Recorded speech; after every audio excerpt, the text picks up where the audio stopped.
इस वक्त हम मौजूद हैं राजधानी लखनऊ के सबसे प्राचीन मंदिर हनुमान धाम मंदिर में, जहां पर हनुमान जी की छोटे से लेके बड़े तक 1.25 लाख मूर्तियां मौजूद हैं, जहां दूर दूर से भक्त दर्शन करने आते हैं। और इसकी मान्यता है कि जो भी सच्चे मन से यहां अपनी मनोकामना मांगता है, हनुमान जी उसकी मनोकामना को पूरी करते हैं।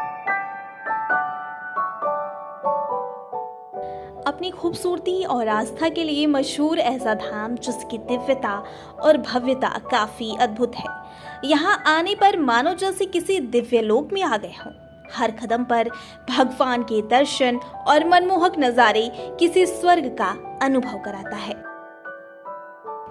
जी हाँ, उत्तर प्रदेश की राजधानी लखनऊ में गोमती नदी के किनारे पर एक ऐसा ही धाम है जिसका नाम हनुमंत धाम है। इसकी मनमोहक खूबसूरती से यहाँ भारी संख्या में भक्त घूमने आते हैं। बताया जाता है कि हनुमंत धाम लगभग 40 साल पुराना मंदिर है, लेकिन इसके सौंदर्यीकरण का काम 8 साल पहले शुरू किया गया था और 6 जुलाई 2022 को इसका उद्घाटन यूपी के मुख्यमंत्री योगी आदित्यनाथ ने किया था। वैसे तो हनुमंत धाम हनुमान जी और देवों के देव महादेव को समर्पित है, लेकिन इस पावन धाम में बहुत से देवी देवताओं की लाखों की संख्या में सुंदर सुंदर प्रतिमाएं हैं।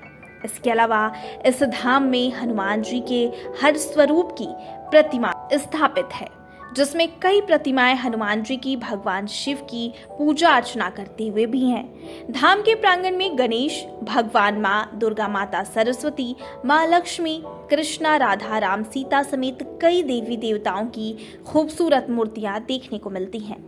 यूं कहा जा सकता है कि हर कदम पर आपको भगवान के दर्शन होते रहेंगे। बता दें कि इस धाम में आपको 2 मंदिर दिखाई देंगे, एक बजरंगबली का तो दूसरा शिव जी का। हनुमंत धाम के गर्भगृह में प्रवेश करने से पहले आपको मंदिर के द्वार पर हनुमान जी की छोटी छोटी प्रतिमाएं और हनुमान जी के गदा की अनगिनत आकृतियां नजर आएंगी। इसके बाद मंदिर में प्रवेश करते ही सामने दक्षिण मुखी हनुमान जी की बहुत ही सुंदर सफेद पत्थर की मूर्ति स्थापित है, जिस पर एक चांदी का मुकुट लगा हुआ है, जिससे हनुमान जी की भव्यता और बढ़ जाती है।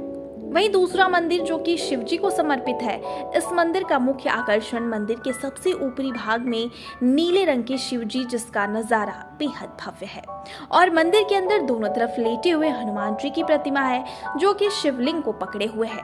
इसके अलावा मंदिर के निचले हिस्से में पुराना मंदिर है, जिसमें हनुमान जी गेरुआ रंग में सुशोभित हैं और मंदिर की दीवार पर हनुमान जी की प्रतिमाएं बनी हुई हैं। भले ये मंदिर 400 साल पुराना है, लेकिन यहाँ पर जो भक्तों की भीड़ उमड़ती है और जो मंदिर का जीर्णोद्धार हुआ है, इसको देखकर कोई ये नहीं कह सकता कि ये मंदिर 400 साल पुराना है। साथ ही साथ महंत के अनुसार यहाँ पर भक्तों के लिए तमाम तरीके की सुविधाएं दी गई हैं। बैठने के लिए सीट की व्यवस्था की गई है। साथ ही साथ गर्मी के दिनों में जो भक्त आते हैं उनके लिए पानी की भी व्यवस्था की गई है। वहीं हनुमान धाम मंदिर से सीढ़ियों से नीचे गोमती नदी की ओर एक खूबसूरत वाटिका बनाई गई है, जिसमें हरी घास, सुंदर पेड़, फव्वारे, जगह जगह पर बैठने की व्यवस्था है। इसके अलावा इस वाटिका में झूले भी बनाए गए हैं। साथ ही गोमती नदी के किनारे एक बरामदा बना है जो स्तंभों से सुसज्जित है और ऊपर शिव जी की एक मनमोहक प्रतिमा बनी है। देखिए, ये आदि गंगा गोमती के किनारे बहुत प्राचीन मंदिर है। जैसे चौथी पीढ़ी में हम, हमसे पहले 3 पीढ़ी यहाँ साधु लोगों ने भजन साधना किया, चौथे पर हम हैं। और ये मंदिर बहुत जीर्ण शीर्ण हो गया था, मतलब गिरने की स्थिति में आ गया था। तो यही विचार हो रहा था कि इसका कुछ सुंदरीकरण हो, अच्छा बनाया जाए। तो सन 2011 में इसकी नींव पूजा हुई है और 12 से पूर्ण रूप से इसका सुंदरीकरण का कार्य प्रारंभ हो गया। और 2022 में 6 जुलाई को माननीय मुख्यमंत्री आदित्यनाथ जी के द्वारा इसका उद्घाटन हुआ। ये आपका प्राचीन मंदिर है। इसके अलावा बहुत से मंदिरों की यहाँ स्थापना की गई है। आप गंगा किनारे जाइए, ऊपर तल में जाइए, तो इस तरह से यहाँ 6 जुलाई को जनता दर्शन के लिए पूर्ण रूप से मंदिर खोल दिया गया। यहाँ 1.25 लाख हनुमान जी छोटे बड़े मिला के विराजमान हैं। और आप पूरा जब भ्रमण करेंगे तो जो मुख्य रूप से ऊपर तल पर हनुमान जी विराजमान हैं, सिद्धासन में हैं। और आपने देखा होगा जहाँ भी हनुमान जी हैं गदा पकड़े रहते हैं, हाथ में उनके गदा ही रहती है। लेकिन यहाँ जो हनुमान जी का रूप का दर्शन होता है, हनुमान जी का दर्शन होता है, वो गदा को बगल में रखे हुए हैं और एक रिष्ट ने आनंद में बैठे हुए हैं रिष्ट में, और आशीर्वाद अपने भक्तों को दे रहे हैं। ये अति दुर्लभ मूर्ति है। इस प्रकार से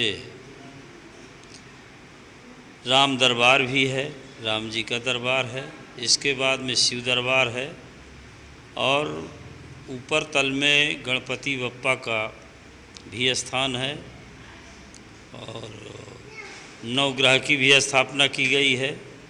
इसके बाद में शिवलिंग जो है, शिवलिंग की भी स्थापना की गई है। शिवलिंग जो है वो नर्मदेश्वर हैं, दुर्लभ शिवलिंग है। दुर्लभ शिवलिंग इसलिए है कि उस शिवलिंग में जो है ओम बना हुआ है। आप कोई भी भक्त दर्शन करे तो इसमें प्राकृतिक ओम के दर्शन होते हैं, इसलिए वो दुर्लभ माना जाता है।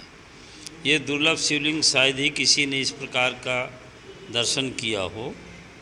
और अगर इस साइड में इस समय बाल हनुमान जी भी विराजमान हैं। इस तरह से माता दुर्गा जी का स्थान है। और फिर जब ऊपर से आप जीना से नीचे की तरफ जीना से होकर के गुजरेंगे तो आपको भगवान विष्णु लक्ष्मी का मंदिर मिलेगा। इसके बाद में आपको माता सरस्वती विद्या की देवी हैं, उनका भी दर्शन आपको होगा। इसके बाद में राधा कृष्ण का भी मंदिर यहाँ विराजमान है, स्थापना की गई है, जो 50-60 सीढ़ी चढ़ करके आप ऊपर की तरफ छत जाएंगे तो वहाँ दोनों तरफ से वृक्षारोपण किया गया है, घास की लान लगा के जो है जंगल का रूप दिया गया है, वहाँ भगवान कृष्ण विराजमान है।